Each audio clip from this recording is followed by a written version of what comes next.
রমজানের ইফতারে বানিয়ে ফেলুন এই ফুড কাস্টার্ড। ঠান্ডা ঠান্ডা খেতে ভীষণ ভালো লাগবে।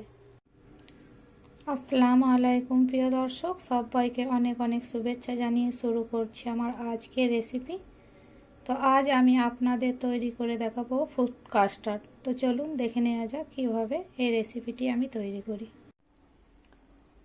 ফুড কাস্টার্ড বানানোর জন্যে সবার প্রথমে এখানে নিয়ে নিয়েছি একটা আপেলের হাফ কুচি করে নিয়েছি কিছু পরিমাণ আঙ্গুর, কালো আঙ্গুর নিয়েছি, সবুজ আঙ্গুর নিয়েছি, বেদানা আর নিয়েছি একটা কলা। এবার চুলায় একটা কড়াই নিয়েছি, এখানে দিয়ে দেব দুধ 500 গ্রাম। গ্যাসের চুলা অন করে এটাকে জাল করে নেব। কিছু সময় জাল করে নেওয়ার পর এখানে 2 টেবিল চামচ গুঁড়া দুধ অ্যাড করে দিচ্ছি। ভালোভাবে এটা মিশিয়ে নেব।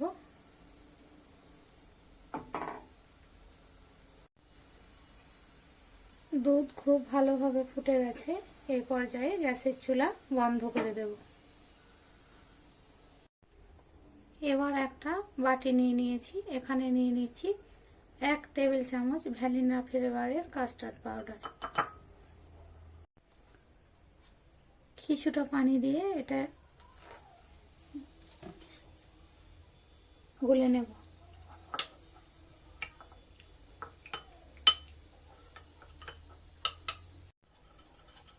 ভালো করে মিশিয়ে নিয়েছি।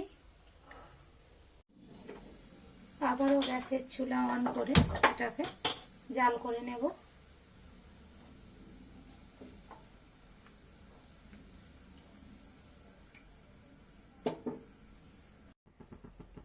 এবার এর মধ্যে দিয়ে দেব এই ভ্যানিলা কাস্টার্ড।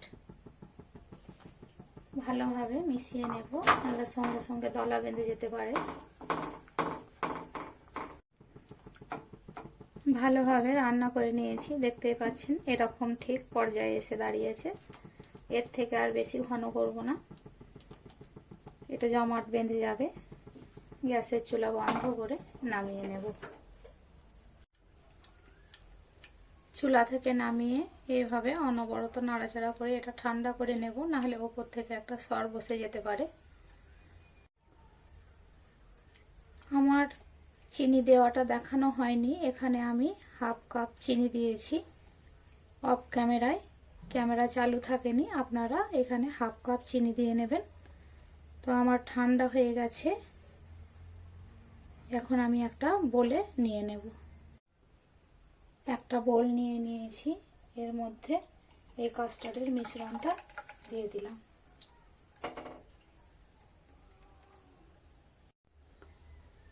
এবার আগে থেকে কেটে রাখা ফ্রুটগুলো এর মধ্যে দিয়ে দেব। দিয়ে দিচ্ছি আঙ্গুর, দিয়ে দিলাম কালো আঙ্গুর কুচি, দিয়ে দিচ্ছি কলা, বেদানা, দিয়ে দিচ্ছি আপেল।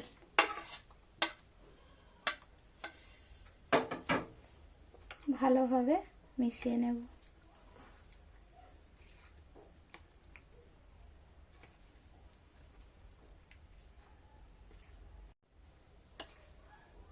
দেখুন দেখতে কতটা লোভনীয় লাগছে, মাশাআল্লাহ। খেতে অসম্ভব মজার হবে, আপনারা বাড়িতে একবার ট্রাই করুন। আর আমার রেসিপি যদি আপনাদের ভালো লাগে অবশ্যই চ্যানেলটি সাবস্ক্রাইব করে পাশে থাকার অনুরোধ রইল। দেখা হবে পরের কোনো ভিডিওতে। ততক্ষণ ভালো থাকবেন, সুস্থ থাকবেন। আল্লাহ হাফেজ।